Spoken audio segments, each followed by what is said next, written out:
இங்கே 3 அணிகள் தேர்தலில் நிற்கின்றன. இந்த தேசத்தை பாதுகாப்பதற்கான அணி இந்தியா கூட்டணி. இந்த இந்தியா கூட்டணியின் வேட்பாளராக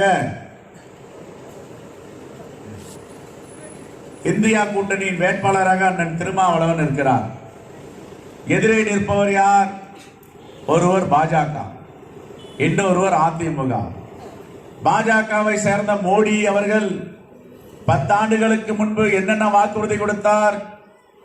5 ஆண்டுகளுக்கு முன்பு என்ன வாக்குறுதி கொடுத்தார்?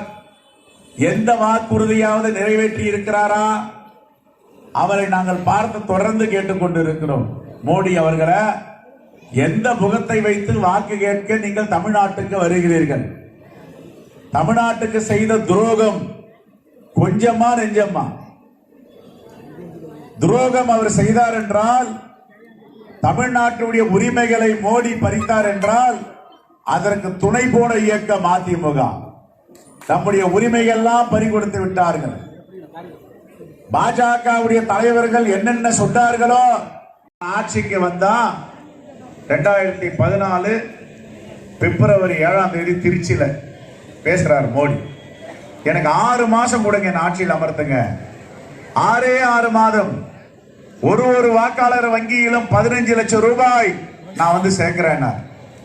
எங்க ஊர்ல கூட நான் தொகுதி எனக்கு போய் வங்கியில மாதம் கேட்பாங்க, மோடிஜி பணம் அனுப்புறாரா 5 லட்சம்? இல்லங்க அனுப்பலங்க. 1 வருஷம் ஆச்சு, 2 வருஷம் ஆச்சு. பேங்க் மேனேஜர் போய் சண்டை போட ஆரம்பிச்சாங்க. மோடி சொல்லி தானே நாங்க ஆரம்பிச்சோம், ஏங்க பணம் வரலன்னா? இல்லங்க மோடி வந்து போன வாரம் சொல்லிட்டாரு, இதெல்லாம் தமாசுக்கு சொன்னாங்க. இந்தியில ஜும்லாண்ட தமாசுக்கு சொல்றதெல்லாம் ஜனங்க எடுத்துக்கிறாங்களே. அப்புறம் அவங்க போட்ட பணத்தை திருப்பி கொடுங்கள், 2000 ரூபாய் 3000 ரூபாய் வங்கி கணக்கு ஆரம்பிக்க போட்டிருக்கோம்னா அந்த பணத்தையே மோடி எடுத்துட்டாருன்னாங்க. ஏங்க மோடி எடுத்தாரு எங்க பணத்தைன்னா, மினிமம் பேலன்ஸ் மெயின்டைன் பண்ணல. இது மாதிரி 22,000 கோடி மக்கள் பணத்தை திருடியவர் தான் பாஜக தலைவர். இவங்க தான் வாக்கு கேட்க வராங்க. இந்த துரோகத்திற்கு துணை போனவர்கள் எல்லாம் அதிமுக. இன்னொரு பக்கம் அவங்க வராங்க, சமூக நீதி பேசுவாங்க, சாதிவாரி கணக்கெடுப்பு எடுக்கணும்னு எல்லாம் கிடைக்கும்.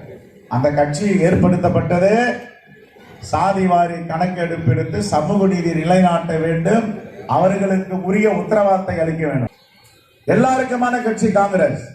வண்டியர்களையும் விட்டுக் கொடுக்காது, தலித்துகளையும் விட்டுக் கொடுக்காது, முதலாளிகளையும் விட்டுக் கொடுக்காது, செட்டியார் நாயுடுகளையும் விட்டுக் கொடுக்காது. அனைத்து தரப்பு மக்களுக்குமான பேரியக்கம் தான் காங்கிரஸ் பேரியக்கம். ஆகவே வன்னியர் இடஒதுக்கீடுக்காக நாங்கள் பேசுகிறோம். பேசலையா? அறிக்கை விடலையா? எல்லோருக்கான சமூக நீதி, எல்லோருக்குமான இடஒதுக்கீடு. ஆனால் இன்னைக்கு எந்த கட்சி இடஒதுக்கீடு கொடுக்க கூடாதுன்னது? பாஜக. எந்த கட்சி சாதிவாரி கணக்கெடுப்பு எடுக்க கூடாதுன்னது? பாரதிய ஜனதா கட்சி, மோடி. அவர்கள் கூட போய் கூட்டணி வச்சுட்டு எப்படி இது நியாயம்? எவ்வளவு பெரிய துரோகம்! தமிழ்நாட்டு மக்களுக்கு சமூக நீதிக்காக போராடும் மக்களுக்கு பாட்டாளி மக்கள் கட்சி செய்த மிகப்பெரிய துரோகம் அல்லவா இது? இதை எப்படி ஏற்றுக்கொள்ள முடியும்? மோடி 10 ஆண்டுகளுக்கு முன்பு கொடுத்த வாக்குறுதி, 5 ஆண்டுகளுக்கு முன்பு கொடுத்த வாக்குறுதி, எந்த வாக்குறுதி நிறைவேற்றவில்லை. இந்திய பொருளாதாரம் ரொம்ப நொடிஞ்சு போயிருக்கு. எனக்கு ஒரு வாய்ப்பு கொடுங்க மோடிக்கு, நான் ஆட்சிக்கு வந்தோடனே அமெரிக்காவுக்கு நிகரான பொருளாதாரத்தை மாத்துவேன். இன்னைக்கு என்ன நிலை தெரியுங்களா? இன்னைக்கு என்ன நிலைமை? இங்க இருக்கிற நீங்கள், நாங்கள் எல்லோர் தலையிலும் மோடி 10 ஆண்டுகள் ஆட்சியில 1,50,000 ரூபாய் கடன் சுமையை வச்சிருக்காங்க.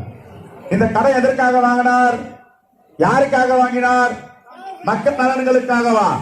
இல்லை. அவருடைய நண்பர்கள் வாங்கிய கடனை அடைப்பதற்கு இதுவரை 14 லட்சம் கோடி ரூபாயை தாரை வார்த்து கொடுத்திருக்கிறார். இதனால் ஏற்பட்ட கடன்.